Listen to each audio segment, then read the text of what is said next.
नमस्कार, मैं ललित प्रजापति और 8th पे कमीशन को लेकर बड़ा अपडेट आ रहा है। और जो फिटमेंट फैक्टर आ रहा है 3.25, भले इसकी डिमांड की जा रही है, लेकिन सोचिए कि अगर ये डिमांड मान ली गई, हमने इससे पहले जितने भी 8th पे कमीशन पर वीडियो बनाए हैं उसमें फिटमेंट फैक्टर को 2.46 के आसपास रखकर एक कैलकुलेशन हमने आपको बताया है। लेकिन अगर 3.25 फिटमेंट फैक्टर की मांग मान ली गई तो बल्ले बल्ले हो जाएगी। लेकिन कुछ और डिमांड्स भी हैं जो केंद्रीय कर्मचारियों की तरफ से की जा रही हैं। तो फिटमेंट फैक्टर 3.25 और इसके अलावा 5 और कौन सी वो बड़ी मांगे हैं, इन पर थोड़ी चर्चा कर ली जाए। आपको इसकी जानकारी देते हैं। इसका एक बड़ा अपडेट आया है, बैठक एक होने वाली है। 5 बड़ी डिमांड्स वो क्या हैं, और सीधा असर, चूंकि हमने आपको पहले भी बताया कि करीब करीब 69 लाख के आसपास, मोटा मोटी संख्या मैं आपको बता रहा हूँ, पेंशनर्स हैं, सेंट्रल गवर्नमेंट के पेंशनर्स हैं, वो इसका इंतज़ार कर रहे हैं। और 50 लाख के आसपास कर्मचारी हैं, केंद्रीय कर्मचारी, जिन्हें इस बात का इंतजार है कि 8th पे कमीशन का होने क्या जा रहा है। 8th पे कमीशन की जो प्रोसेस है वो अलग चल रही है, उसके अपडेट भी हम आपको बताते हैं। लेकिन सबकी निगाहें टिकी हुई हैं कि आखिर कब तक ये फिटमेंट फैक्टर क्या होगा। इन सब के बीच डिमांड जो केंद्रीय कर्मचारियों की तरफ से उठ रही हैं वो भी हम आपको लगातार बता रहे हैं। मोटा मोटी 1.5 करोड़ लोग ऐसे हैं जिनकी निगाहें टिकी हुई हैं 8th पे कमीशन और उससे जुड़े फैसलों पर, खासतौर पर फिटमेंट फैक्टर को लेकर। एक बात, जिज्ञासा का अंदाजा इसी बात से लगा लीजिए कि अब फ्रॉड जो हैं, जो साइबर फ्रॉड करते हैं, वो 8th पे कमीशन के नाम से एक एपी के फाइल भेज देते हैं। जैसे आप उसे व्हाट्सएप पे ओपन करने की कोशिश करेंगे तो वो आपके डाटा को चुराएगी और आपके मोबाइल को हैंग कर देगी। ये तरीका तक शुरू हो गया है। इतनी जिज्ञासा है लोगों में 8th पे कमीशन को लेकर। चलिए अब फटाफट उन 5 बड़ी डिमांड की बात कर ली जाए जो केंद्रीय कर्मचारियों की तरफ से उठाई गई है। दिल्ली में एक नेशनल काउंसिल JCM की बड़ी बैठक में कर्मचारी संगठन अपनी मांगों का पिटारा खोल सकते हैं। इनकी मांग क्या है, कर्मचारी संगठनों की मांग क्या है, इसमें फिटमेंट फैक्टर का है, पुरानी पेंशन बहाली का एक मुद्दा है। तो सबसे पहले शॉर्ट में अगर बड़ी बात कर ली जाए, प्रमुख मांगें क्या हैं।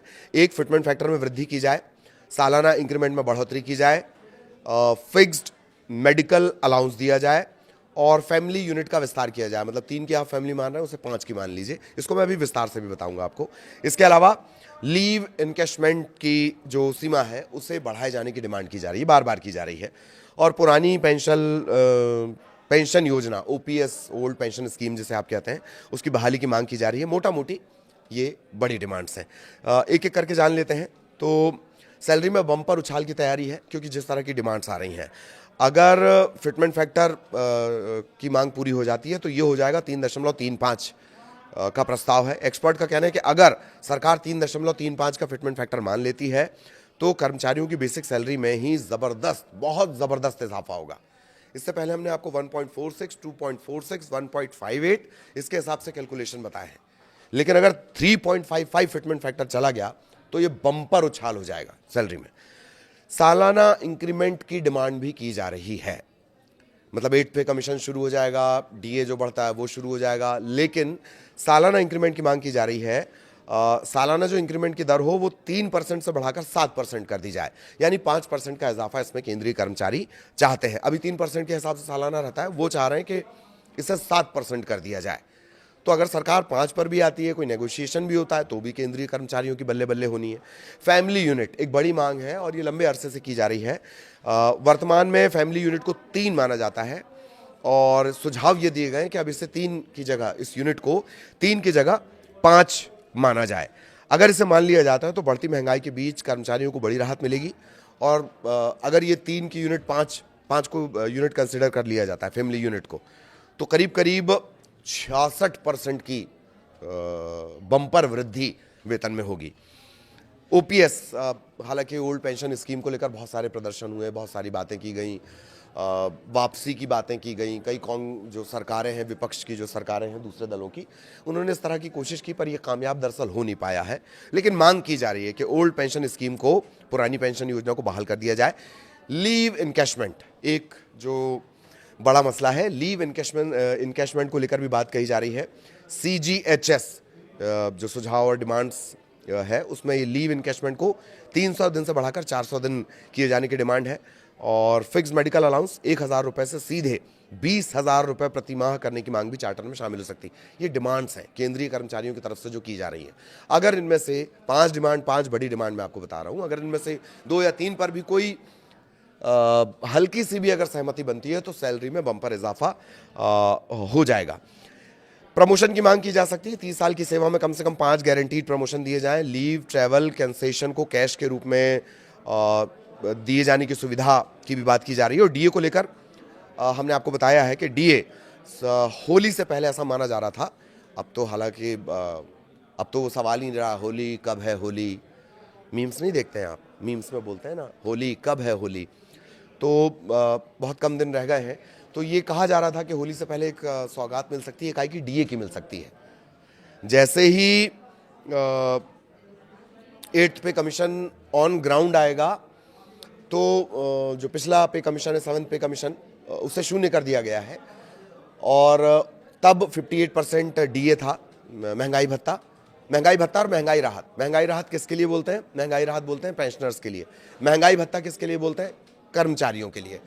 तो तब वो था 58%। 2% के इजाफे की बात की जा रही थी। और 2% का इजाफा चूंकि 2 बार ये होता है, एक इस सेशन में हो जाता है, इसके बाद एक जुलाई के सेशन में, जुलाई से दिसंबर के बीच में होता है और मार्च के आसपास होता है। तो माना यह जा रहा था कि होली के पहले ये खुशखबरी मिल सकती है। अभी होली में कुछ दिन है तो हो सकता है कि इसमें इजाफा हो जाए।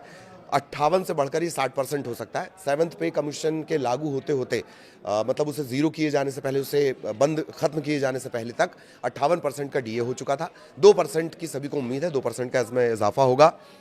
4 मार्च को होली है। चर्चा जोरों पर है कि क्या त्यौहार से पहले खुशियों का पिटारा खुलेगा तो आप होली पर दिवाली, केंद्रीय कर्मचारी या पेंशनर्स जो हैं वो होली पर दिवाली मना पाएंगे।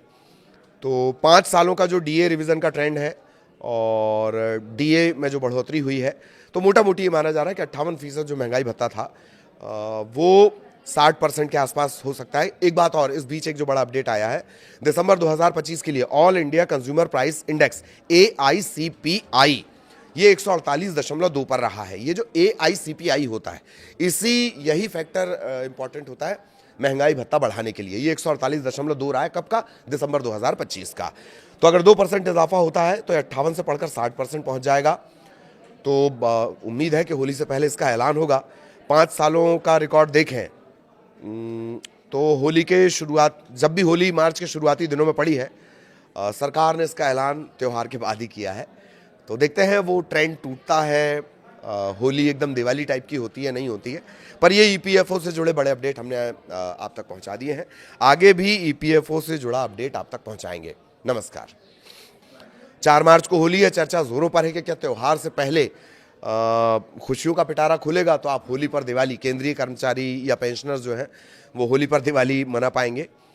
तो 5 सालों का जो डीए रिवीजन का ट्रेंड है और डीए में जो बढ़ोतरी हुई है, तो मोटा मोटी ये माना जा रहा है कि 58% जो महंगाई भत्ता था वो 60% के आसपास हो सकता है। एक बात और, इस बीच एक जो बड़ा अपडेट आया है, दिसंबर 2025 के लिए all India consumer price index AICPI ये 148.2 पर रहा है। ये जो AICPI होता है, यही फैक्टर इंपॉर्टेंट होता है महंगाई भत्ता बढ़ाने के लिए। ये 148.2 रहा है, कब का? दिसंबर 2025 का। तो अगर 2% इजाफा होता है तो 58 से पढ़कर 60% पहुंच जाएगा।